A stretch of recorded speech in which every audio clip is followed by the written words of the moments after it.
And it doesn't matter if you are in a newly built home or your lawn. Check out this week's Angie's List report. Ty Wilson has more on what you can do to make sure that lawn is taken care of.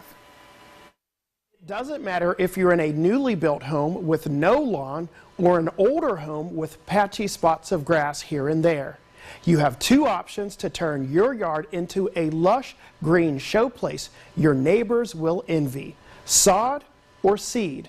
In today's Angie's List report, how to know which option is right for you. A good, thick lawn always starts with a well-prepped base. It's important to prepare the soil whether you're doing sod or seed. So go ahead, rake the soil and add at least 2 inches of fresh topsoil or compost so that the sod or seed has good soil to take root in. Sod takes just 2 or 3 weeks to establish a good root system. It's about 8 times more expensive than seed, so don't waste your investment. Water it daily.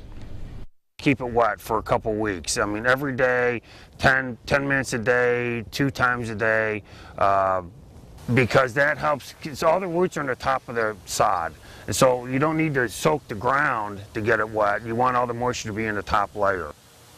If you're considering sod, be sure that your yard has a good amount of sunlight, because sod doesn't do as well if it's laid in an area of all shade. Seed is a better option for people who don't need immediate results or for people who don't want to spend a lot of money.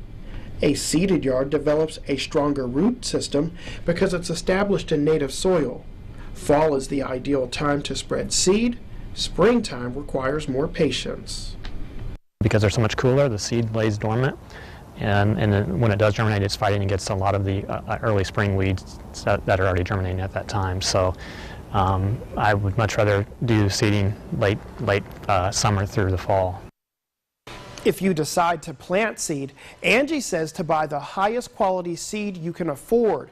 Check to make sure it has 0 weed content and a germination rate of about 85%.